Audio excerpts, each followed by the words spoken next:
हिमालय के ऊंचे पहाड़ों में बादलों के बीच चांदपुर का एक शांत सा कस्बा बसा था। हवा हमेशा ताजा रहती थी, चीड़ की खुशबू और घंटियों की आवाज से भरी हुई।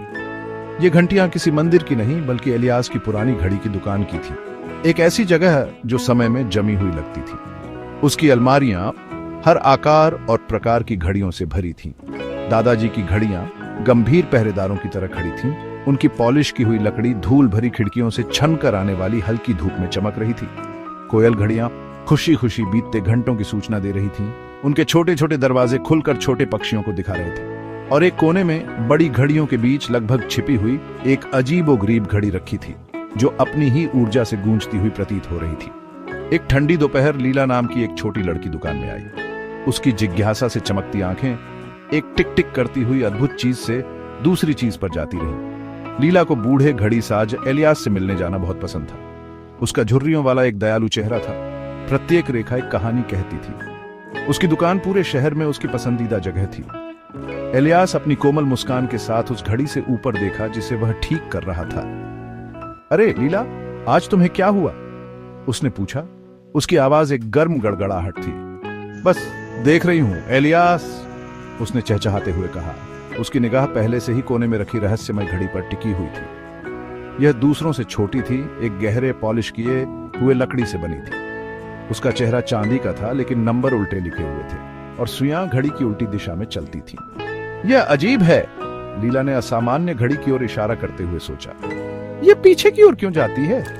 इलियास चकल, उसकी आंखें ट्विंकलिंग। यह मेरी प्यारी लीला, किसी और दिन के लिए एक कहानी है। हालांकि लीला को आसानी से मना नहीं किया जा सका।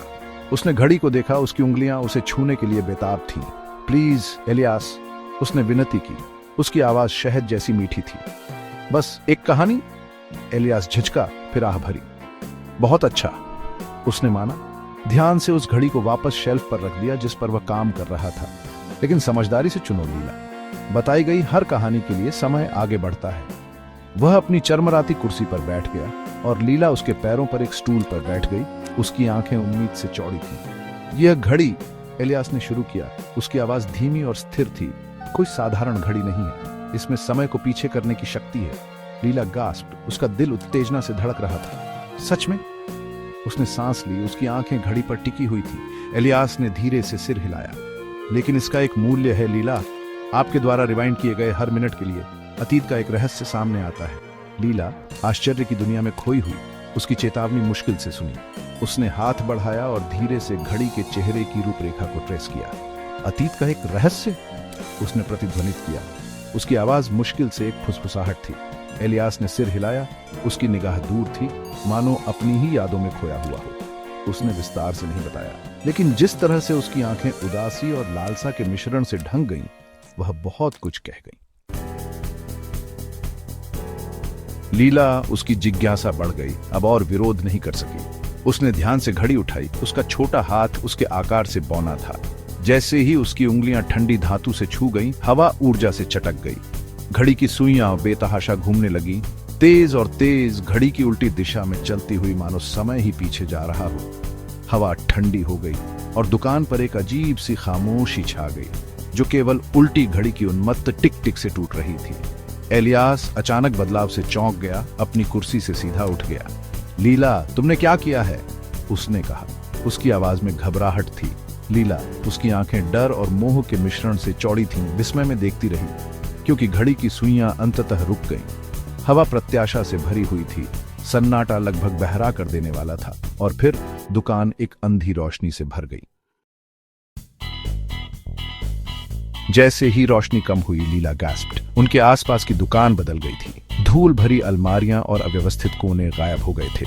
उनकी जगह एक उज्जवल हवादार जगह थी जो ताजे पेंट और पॉलिश की हुई लकड़ी की खुशबू से भरी हुई थी। और काउंटर के पीछे खड़ा, लीला ने उसे जितना देखा था उससे कहीं ज्यादा युवा और जीवंत दिख रहा था। इलियास था। वह सिर्फ इलियास घड़ीसाज नहीं था, वह इलियास कलाकार था। उसके हाथ अब धातु के साथ काम करने के वर्षों से कठोर नहीं थे, बल्कि जीवंत रंगों से सने हुए थे। इससे पहले कि लीला बोल पाती, इलियास ने ऊपर देखा। उसकी आंखें सदमे से चौड़ी हो गईं क्योंकि उसने उसे वहां खड़े देखा। लीला, उसने सांस ली। उसकी आवाज अविश्वास से भर गई। लेकिन कैसे? लीला उतनी ही स्तब्ध, केवल अपना सिर हिला सकती थी, अवाक। उस पल में उसने महसूस किया कि घड़ी ने न केवल समय को पीछे कर दिया था, इसने एलियास के जीवन में एक छिपे हुए अध्याय को खोल दिया था, एक ऐसा अध्याय जिसे उसने इन सभी वर्षों तक गुप्त रखा था।